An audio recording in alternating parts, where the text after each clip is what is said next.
The morning sun streamed through the tall windows of the courthouse, reflecting off the polished wood floors and brass accents. Inside, tension buzzed like static electricity. At the center of it all stood Victor Langston, a billionaire whose empire spanned continents. Today, he wasn't the untouchable tycoon everyone whispered about. He was a defendant, accused of massive corporate fraud. The courtroom was packed. Lawyers in designer suits argued with precision, flipping documents and presenting evidence. Every word was weighed, every gesture scrutinized. Victor's lead attorney, usually calm and commanding, stumbled as a witness contradicted a key statement. Panic flickered across Victor's face. The room seemed to close in, every tick of the clock amplifying his anxiety. From the back of the courtroom, unnoticed at first, a figure rose. He wasn't wealthy, polished, or even formally dressed. His clothes were tattered, shoes scuffed, and hair tangled. Yet his posture was upright, his gaze steady. The courtroom murmured. "Who is he?" a spectator whispered. Victor caught his eye. Something in the stranger's calm assurance drew him in. He nodded slightly, almost instinctively, granting permission without fully understanding why. The man approached the judge. "Your Honor," he said clearly, voice steady and measured, "I may not hold a law degree, but I know the truth. If you permit, I will speak on behalf of Mr." Langston gasps spread across the room. A homeless man standing in court to defend a billionaire. Some scoffed, others stared in disbelief. The judge, skeptical, motioned for him to continue. "You may proceed," she said, curiosity tinged with caution. He began speaking with a quiet authority, weaving facts, observations, and personal knowledge into a compelling narrative. He highlighted inconsistencies in the prosecution's evidence, explained events in clear terms, and appealed to fairness and reason. His voice carried a weight that seemed impossible for someone in his position. The jury leaned forward, captivated. Witnesses shifted uneasily. Even the lead prosecutor faltered, unsure how to counter his calm reasoning. Victor watched, a mixture of disbelief and gratitude in his eyes. This man, whom the world ignored, was standing tall and defending him when no one else could.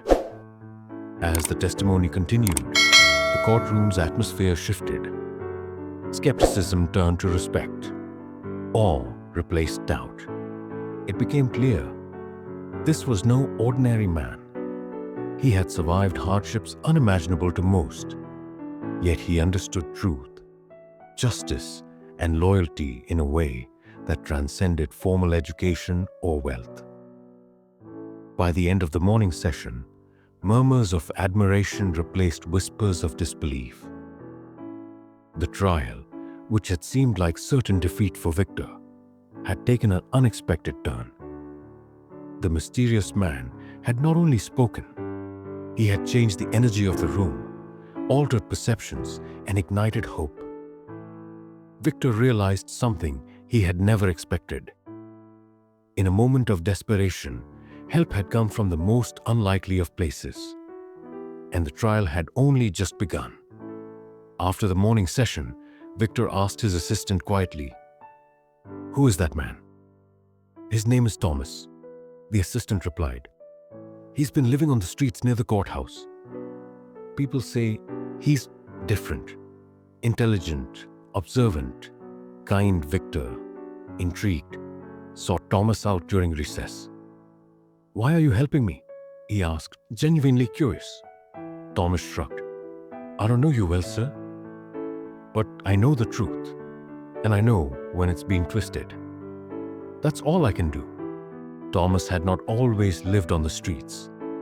Once, he had been an aspiring engineer, fascinated by systems and logic. Life had dealt him cruel blows, losing his family in a tragic accident, falling into debt, and eventually homelessness. Despite everything, he never lost his mind or his sense of justice. Victor's life had unknowingly intersected with Thomas's years ago. During a community project, Victor had funded a youth center where Thomas had volunteered, repairing computers and machinery. Though brief, the encounter left an impression on Thomas. A memory of someone striving to do good in the world. Now, in the courtroom, Thomas's unique perspective and attention to detail made him an extraordinary advocate. He noticed contradictions, discrepancies, and subtleties that trained lawyers had overlooked. Every statement he made carried the quiet weight of truth, not ego. Engineers, accountants, and spectators alike found themselves captivated. He explained complex financial transactions in plain language, breaking down arguments and exposing flaws. He humanized Victor, sharing insights into his character, emphasizing integrity over greed. Some of the courtroom observers were skeptical. "He's homeless," they whispered. What could he possibly know? But skepticism melted away as Thomas methodically dismantled false assumptions. He approached each challenge with clarity and calm. He spoke not from training or ambition, but from experience and empathy. By the end of the day, Thomas had changed the room. The jury was leaning, the prosecution hesitant, and Victor was astonished. Not only had Thomas defended him, but he had done so with such clarity and humanity that the courtroom couldn't ignore him. Victor realized Thomas was extraordinary. A man shaped by hardship, guided by kindness, and armed with a mind that could cut through deception effortlessly. For the first time in the trial, Victor felt hope. The second day of the trial brought higher stakes. The prosecution, rattled by Thomas's testimony, was ready to challenge every point he had made. They questioned his credibility relentlessly. "You've never been a lawyer," the lead attorney sneered. "What authority do you have to speak on legal matters?" Thomas didn't flinch. Calmly, he explained his reasoning, grounding it in facts, witness testimony, and clear observations. Each counter-argument highlighted inconsistencies in the prosecution's case. He exposed a missing link in the evidence that no one else had noticed, making the courtroom gasp. The jury, previously skeptical, leaned forward. Each word Thomas spoke seemed to resonate with them. He didn't rely on fancy legal jargon. He relied on logic, honesty, and clarity. The prosecution grew frustrated. Witnesses tried to challenge him, but Thomas anticipated their questions. His deep understanding of human behavior, observation skills, and moral compass allowed him to stay several steps ahead. Victor watched in amazement. Here was a man society had dismissed, yet he held the room in his control. He wasn't just defending Victor. He was redefining what credibility meant. Reporters scribbled furiously in notebooks, capturing every word. Social media buzzed, some calling Thomas a real-life hero, others doubting the accuracy of the accounts. But no one could deny his impact in the courtroom. By mid-afternoon, the tension was unbearable. Every moment Thomas spoke, shifted opinion, exposed gaps, and subtly reminded the jury that truth isn't defined by wealth, status, or appearance. Even the judge, initially skeptical, began nodding subtly, acknowledging the clarity and insight in his testimony. By the day's end, the courtroom atmosphere had transformed. The man, once ignored, had become the center of attention, the key to justice, and the unexpected force that could save Victor's life. On the third day, Thomas revealed a pivotal piece of evidence, a financial report that the prosecution had missed. It contained dates, transactions, and correspondences that completely exonerated Victor from the central accusations. Gasps echoed through the room as Thomas explained the significance. The lead prosecutor's confident facade faltered, and murmurs rippled through the spectators. Victor's eyes widened.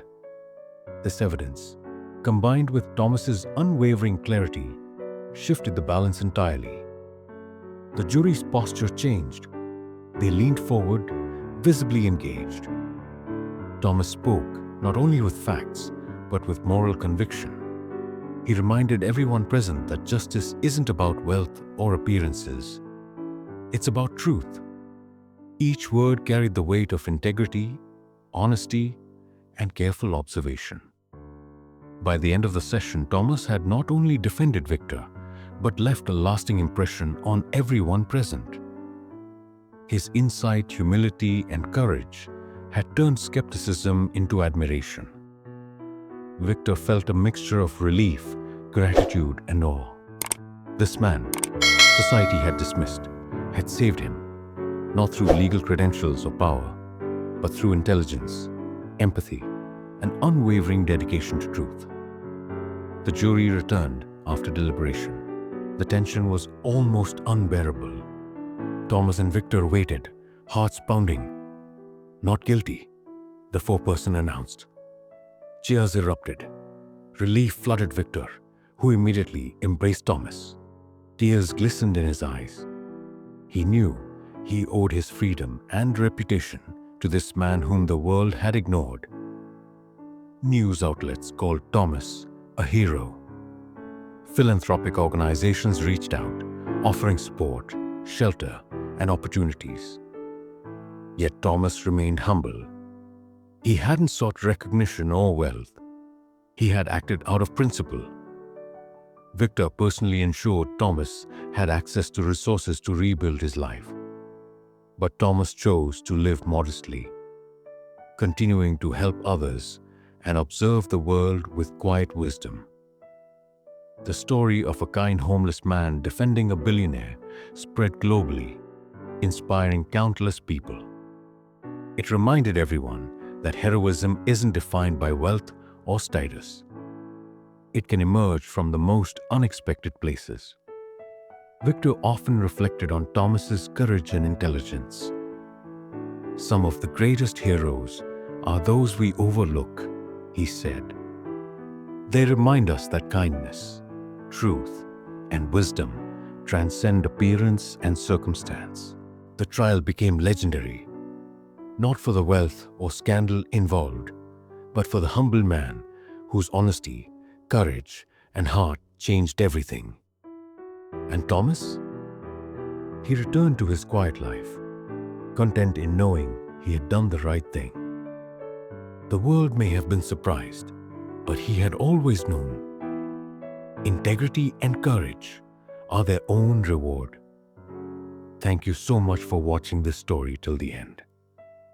I hope you enjoyed it and maybe even learned something from it.